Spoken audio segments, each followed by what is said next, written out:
Hello, my name is David Castillo, and I'm the CSO of BatchX. And in this tutorial, I'm going to show you how to run a shotgun metagenomic analysis using the BatchX platform. The first thing that we have to do is go into the Tools and Pipelines section.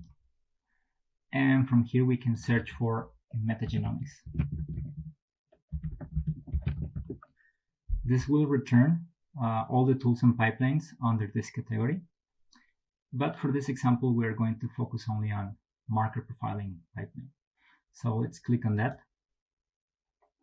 This takes us to the documentation of the pipeline, where we can see all the tools that this pipeline orchestrates, as well as the inputs and outputs that the pipeline generates.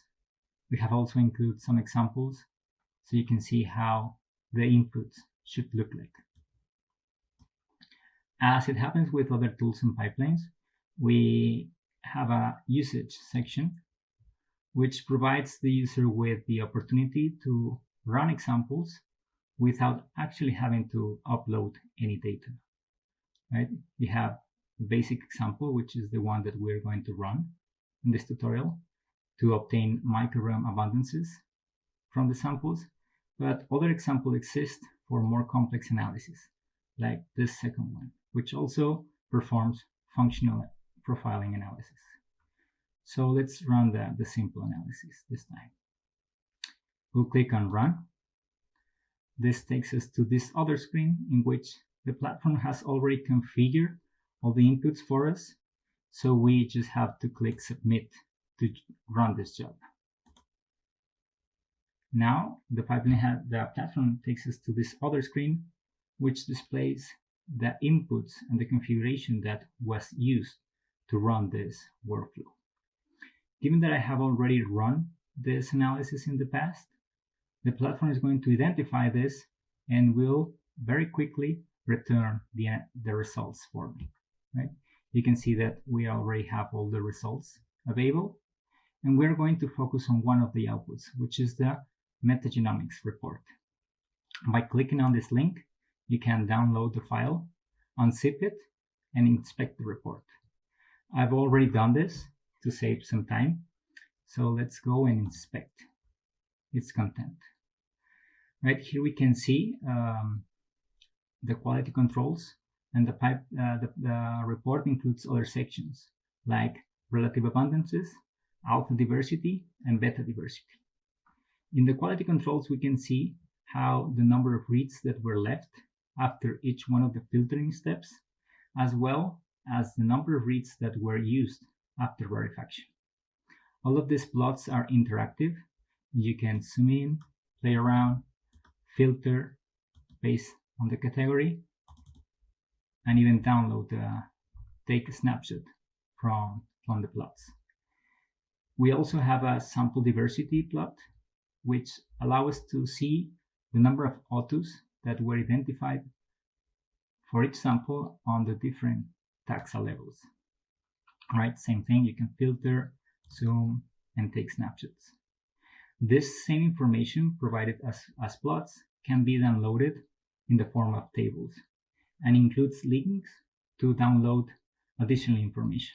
In this case, this link will give us the FastQC reports for each one of the samples that were analyzed. In the sample diversity section, we can see these results as a table, and we can inspect the relative abundance using a Krona diagram, which is a really nice view of relative abundance on the different taxa levels. The following section is taxa abundance. We can see the relative abundance for each one of the samples in the plots, as well as the tables, and everything here can be downloaded.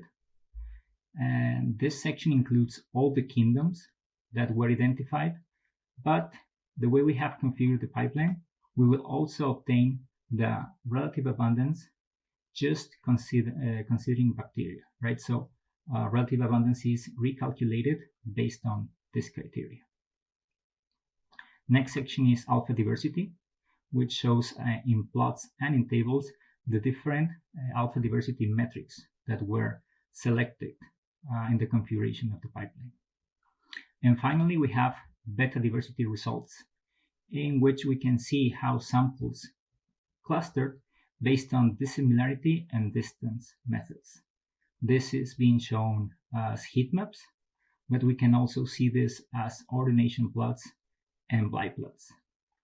In case our samples can be grouped under different conditions, we have also included a statistical analysis section, which allows us to compare how each one of the O-tubes, the relative abundance of each one of them based on these groups, right? You can select from a catalog of statistical analysis to perform this type of comparisons, right? Here we can see Ancom, Simper, Adonis, and Anasim, but others are also available. Okay, so this concludes our tutorial for shotgun metagenomic analysis. I hope you have enjoyed it, and looking forward to see you in BatchX. Bye.